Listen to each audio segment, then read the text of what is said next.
L'idée, c'est de trouver, on va dire, un juste milieu entre la protection des créations et le développement de l'innovation. Bonjour Clara Viguier. Bonjour Jérôme. Vous êtes avocate, experte en propriété intellectuelle et notamment dans le domaine du numérique. Alors, on parle énormément depuis l'avènement des IA génératives des problèmes de droit d'auteur que posent ces fameuses IA. Moi, je vous la pose la question, en quoi l'intelligence artificielle pose-t-elle un problème de droit d'auteur? En matière d'intelligence artificielle, ce qu'il faut savoir, c'est qu'il peut y avoir des interrogations qui peuvent se poser en matière de droit d'auteur sur deux plans. Au regard de toutes les données qui sont intégrées, on va dire, par l'outil d'intelligence artificielle pour faire travailler, entre guillemets, la machine, à savoir que l'outil d'intelligence artificielle se fonde sur des données qui peuvent potentiellement porter sur des créations qui sont protégées par un droit d'auteur, à savoir des contenus, du texte, des vidéos, des photos, des images, etc. Oui, Et en donc fait, c'est des articles de journaux, des exactement, contenus de blog, des choses comme c'est ça, exactement ça, exactement ça. Donc qui servent à entraîner les modèles. c'est exactement ça. Donc, à savoir, est-ce que finalement, ils peuvent entraîner leur modèle sur le fondement de contenus protégés par un droit d'auteur sans l'autorisation préalable des ayants droit, donc des titulaires du droit d'auteur. Ça, c'est le premier point. Et le second point, c'est quant aux œuvres aux œuvres, à tous les contenus qui sont générés par le biais des intelligences artificielles et savoir si ces contenus qui sont générés uniquement par une machine peuvent être éventuellement protégés par un droit d'auteur. Et donc, dans quelle mesure finalement on a le droit de les exploiter, on peut les revendre, et notamment je parle dans le secteur par exemple de la création, lorsque l'on est un créateur et que l'on fait appel justement à ces outils d'intelligence artificielle, est-ce qu'on peut se prévaloir de droits d'auteur sur toutes ces créations, donc images, photos, films, films vidéo, musique, etc., qui sont générés par le biais de l'intelligence artificielle. Donc, c'est Ouais. vraiment les deux points d'interrogation à ce stade qui sont liés à l'usage, on va dire, de cet outil et aux problématiques en matière de droit d'auteur. Alors, si on les prend l'un après l'autre, ces deux aspects. Donc d'abord, en ce qui concerne l'entraînement des modèles à partir des contenus qui existent déjà, il y a une affaire qui est en train de faire beaucoup de bruit aux États-Unis. C'est le New York Times qui a attaqué OpenAI, la maison mère de ChatGPT, en l'accusant d'avoir pompé ses articles en fait pour rendre son modèle intelligent. Est-ce que c'est légitime? Est-ce que effectivement il y a un problème juridique qui se pose? Est-ce que le même type de problème pourrait se poser chez nous en France et en Europe? Alors effectivement, oui, le même type de problème pourrait se poser chez nous. Ce qu'il faut savoir, c'est que d'un point de vue juridique, on est chacun soumis à notre propre législation. Donc la législation aux États-Unis n'est pas la même que la législation en France, qui est soumise notamment aux droits de l'Union européenne. Bien sûr. Donc aux États-Unis, eux, le débat va notamment porter sur la notion de fair use, qui est une notion qui est propre vraiment à la législation américaine. En France, on pourrait avoir effectivement le même type de problématique. Et à ce stade, aujourd'hui, il y a beaucoup de créateurs et de sociétés qui détiennent des droits d'auteur, etc., des sociétés de gestion collective également qui sont en charge de la protection aussi d'œuvres créées donc par des créateurs Oui, parce qui que c'est aussi la musique, c'est exactement ça. les films, la vidéo, et cetera, en Ouais, fait. c'est exactement ça. Et donc, qui considère que l'utilisation effectivement de tout l'ensemble de ces contenus protégés par des droits d'auteur, sans l'autorisation préalable de ces auteurs, sont de nature à porter atteinte à leurs droits. Alors, la question qui se pose, notamment donc en droit français, qui est vue à la lumière du droit de l'Union européenne, c'est est-ce que effectivement on peut considérer ici qu'il y a une contrefaçon? Par définition, une contrefaçon, c'est lorsqu'il y a une reproduction d'un contenu en vue d'une communication auprès d'un public. Donc, il y a différentes positions qui s'opposent. Il existe en France et même en Europe la notion de fouille de texte. La notion de fouille de texte, c'est quoi? C'est une exception légale en matière de droit d'auteur qui autorise finalement toute entité à pouvoir faire de la fouille de texte. Donc, c'est de la fouille de données même pour quelle que soit la finalité, donc même dans le cas d'une finalité commerciale, sous réserve que les titulaires de droit ne s'y opposent pas fermement. Donc c'est sous réserve finalement qu'il n'y ait pas une sorte d'opt-out qui soit Mmh. mise en place par les titulaires de droit. Donc là, à ce stade, d'ores et déjà, il existe beaucoup de créateurs, de sociétés, même des sociétés de gestion collective, qui ont fait valoir leur volonté expresse de s'opposer par le biais de cette notion d'opt-out à ce que tous ces contenus protégés par des droits d'auteur soient réutilisés par ces outils donc d'intelligence artificielle. C'est-à-dire qu'ils prennent les devants, en quelque Ils sorte. prennent les devants, c'est ça. Sachant que cette notion d'opt-out, elle peut être signifiée par tout moyen. Donc, ça peut être, par exemple, indiqué dans les conditions générales d'utilisation. Ça peut être notifié également d'un point de vue plus, on va dire, technique par je sais pas moi, des mesures de sécurité qui vont être mises en place sur les contenus qui sont créés pour éviter justement qu'ils soient réutilisés par la suite. En tout cas, voilà, il y a vraiment cette notion d'opt-out. Donc, c'est avoir, en tout cas, adopté une position défensive vis-à-vis de cette réutilisation, parce que par principe, sinon, on pourrait considérer que si on n'a pas pris les devants pour empêcher que ces contenus soient réutilisés, ça s'inscrit dans cette exception légale de fouille de texte. Donc ça, c'est le premier point. Il y a quand même un autre point à savoir, donc ça, c'est les discussions, bien sûr, qui sont en cours d'un point de vue purement juridique, sachant qu'à ce stade, il n'y a encore aucune décision qui n'a été rendue par les tribunaux. Ça reste en cours de discussion également d'un point de vue européen et puis également en France. Oui, mais ça voilà, a fait c'est des sujets. l'objet. Pardon, ça a fait l'objet. C'était dans le cadre des discussions sur l'AI Act, le règlement Oui, européen sur l'IA récemment, pas oui, encore alors adopté, mais enfin validé. effectivement, après ce règlement est plus général. Il ne se concentre pas uniquement sur les problématiques qui sont liées à la propriété intellectuelle, mais quoi qu'il en soit, ça, par rapport notamment aux intelligences artificielles de nature générative, il y a une obligation de transparence qui leur serait imposée, à savoir qu'elles vont avoir l'obligation d'indiquer finalement quelles sont les sources et à partir de quelles données finalement elles sont entraînées. Donc après, il n'y a pas plus de précision sur ce point, et donc quelle sera finalement la nature de cette transparence, à savoir indiquer toute la liste des sources, ou uniquement de faire état, par exemple, du fait que voilà, l'entraînement a porté sur des articles de presse, sur des articles sur de la musique, sur des vidéos, etc. Mais il y a effectivement cette obligation de transparence qui est prévue par le texte.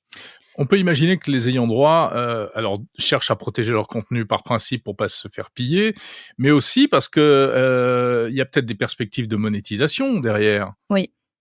Oui, c'est effectivement la difficulté par rapport à ça, c'est que si l'on part du principe que beaucoup de créations sont effectivement exploitées à des fins d'entraînement, il y a effectivement l'utilisation de ces créations sans autorisation préalable, mais également un manque à gagner certain pour les créateurs qui ne bénéficient pas finalement des retombées financières qui devraient percevoir du fait de l'utilisation de leur création.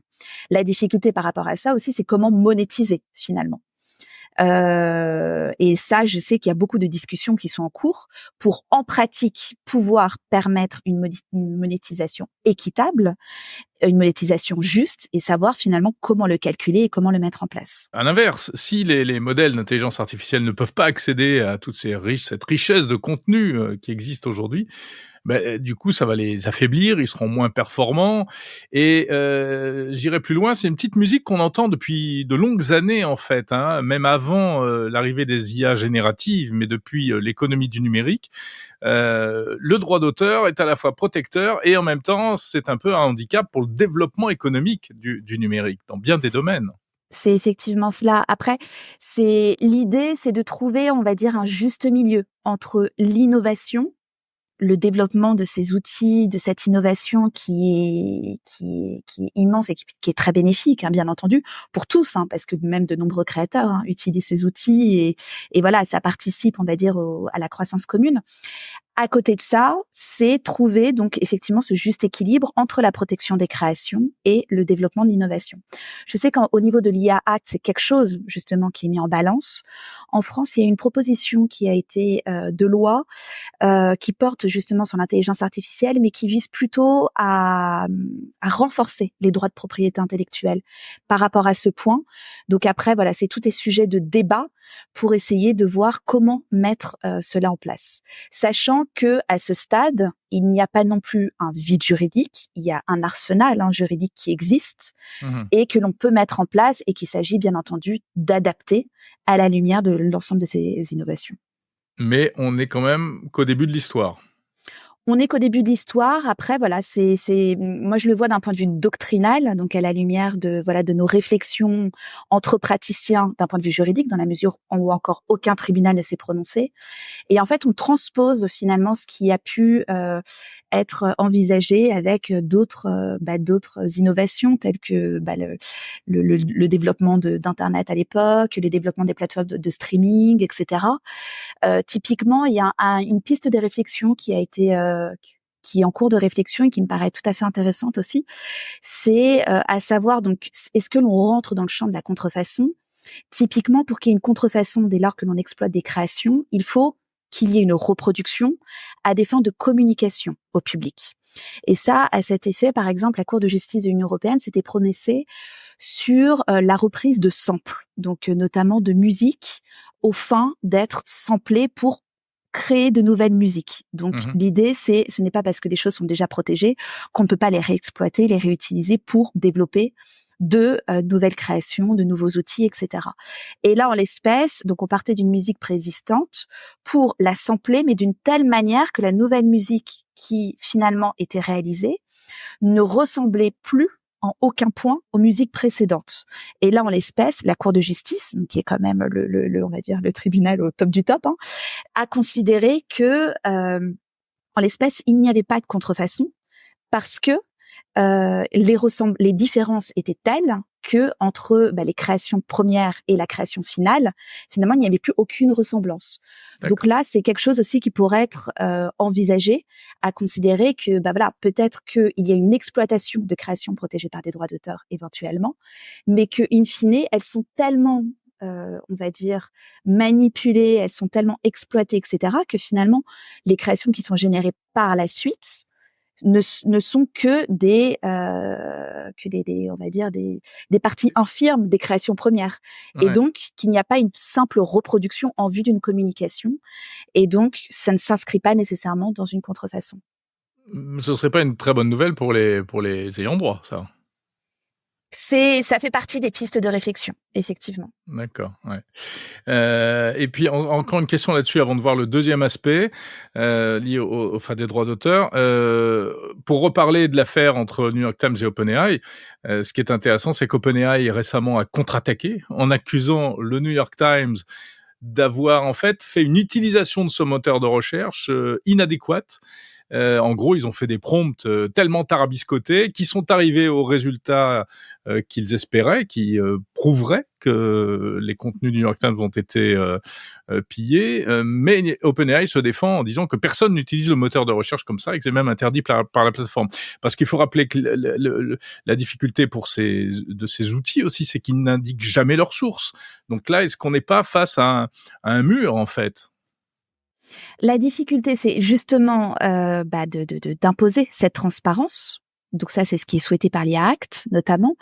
Et effectivement, du côté des ayants droit, ce qui est compliqué, c'est de réussir à rapporter la preuve de l'exploitation illicite de l'ensemble des créations.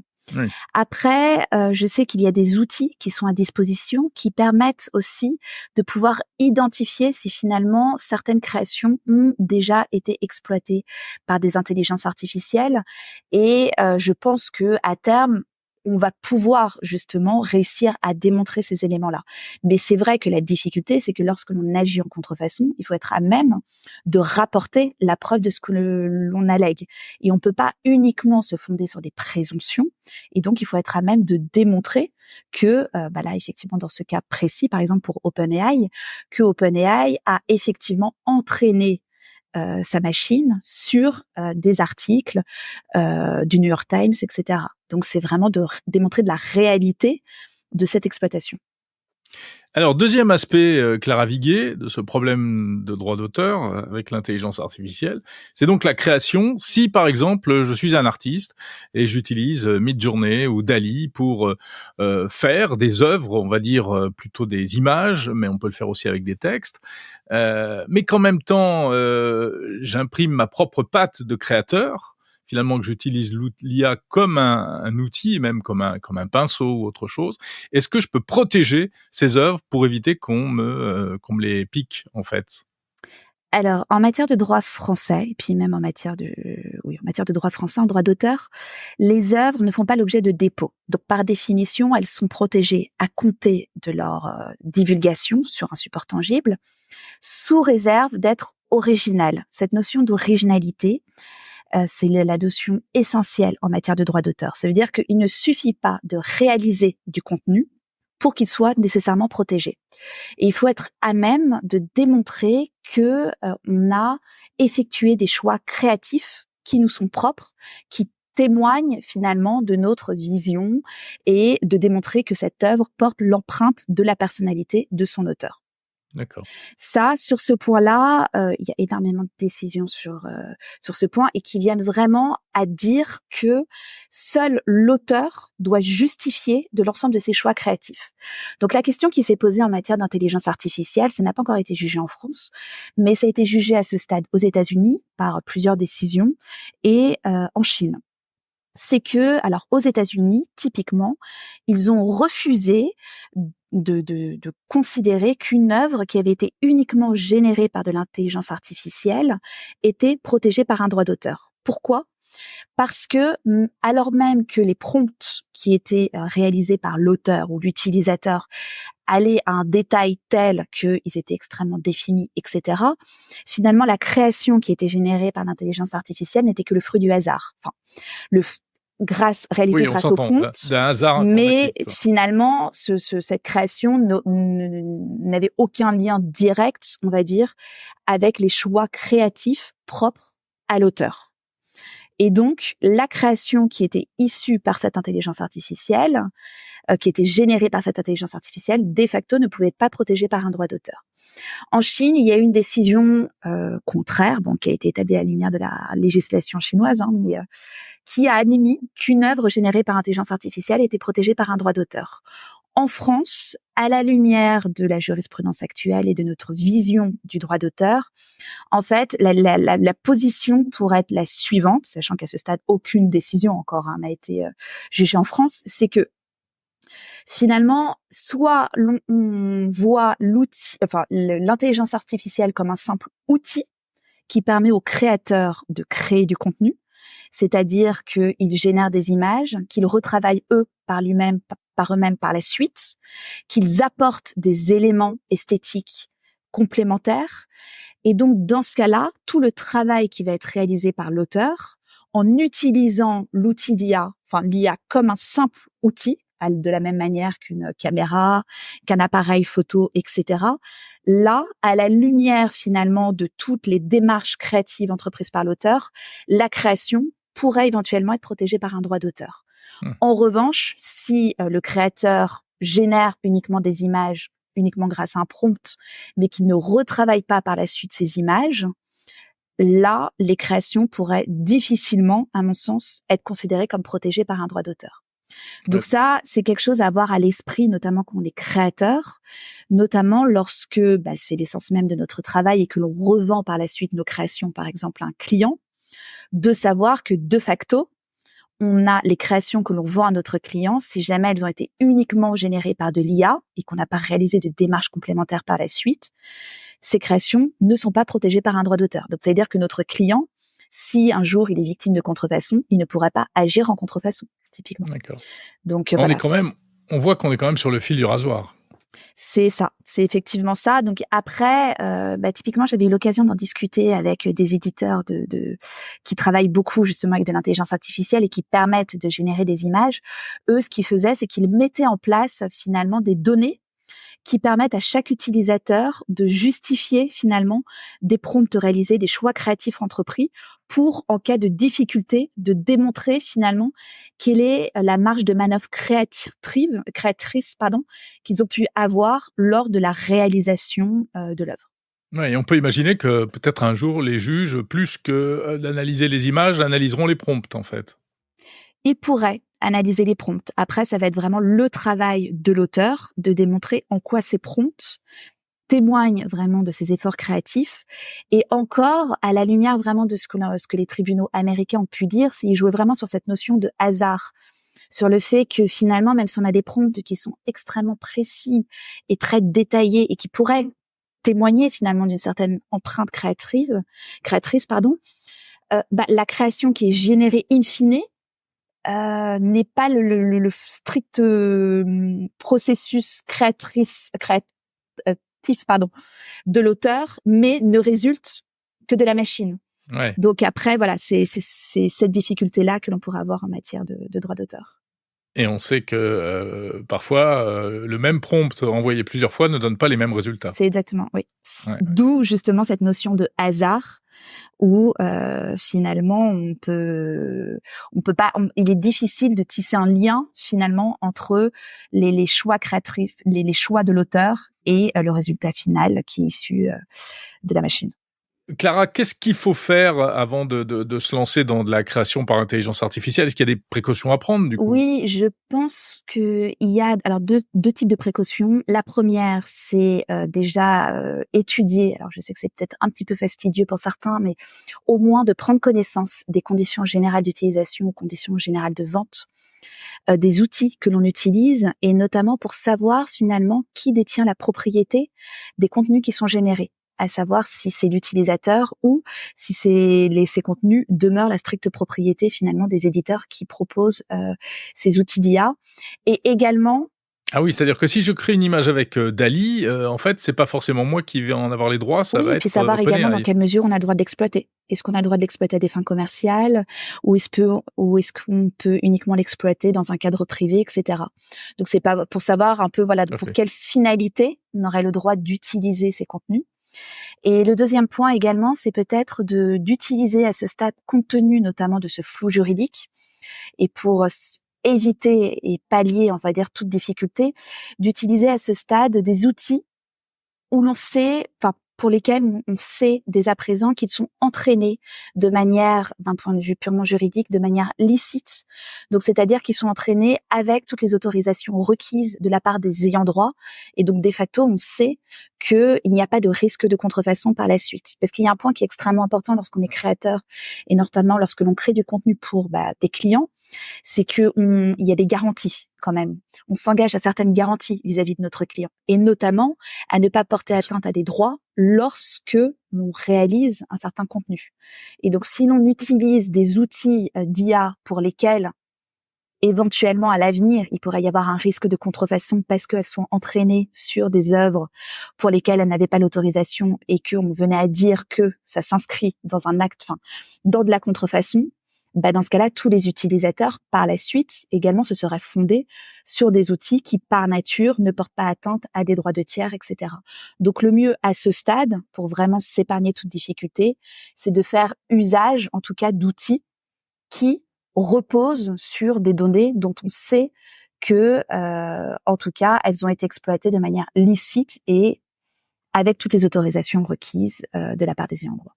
Est-ce qu'on sait si les outils les plus connus, DALL-E, Midjourney et cetera, sont dans ce cas-là aujourd'hui? Non, pas à ce stade. Pas à ce stade. Non, c'est-à-dire qu'on ne sait pas, ou c'est qu'ils ne sont pas, dans ce cas-là, vous voulez dire? Ils font l'objet de débats, notamment par exemple par rapport à OpenAI et Ouais. GPT-4, enfin ChatGPT, etc. Ils font l'objet actuellement de procédures, sachant que ils ont été entraînés sur la base d'énormément de données, et donc par définition, on ne sait pas aujourd'hui si ces utilisations étaient licites ou non. Donc, il vaut mieux peut-être éviter, en tout cas si vraiment on utilise ces outils dans un cadre commercial et qu'on revend par la suite à des fins commerciales des contenus qui ont été Mmh. générés par ces outils, Oui, des de agences de communication, prendre toutes publicité les ou autres, par précautions exemple. requises pour limiter ce type de difficultés. Voilà, écoutez, je pense que ça intéressera beaucoup, tous ceux qui, déjà, ont commencé à créer, grâce à l'IA, parce que ça devient une réalité. Des artistes, de plus en plus, s'emparent de l'intelligence artificielle pour réaliser de véritables œuvres, mais on voit que, bien, elles ont intérêt à bien réfléchir à tout ça. Mmh. Merci beaucoup, Clara Viguier. Je rappelle que vous êtes, avocate et experte en propriété intellectuelle. Merci. Merci, Jérôme.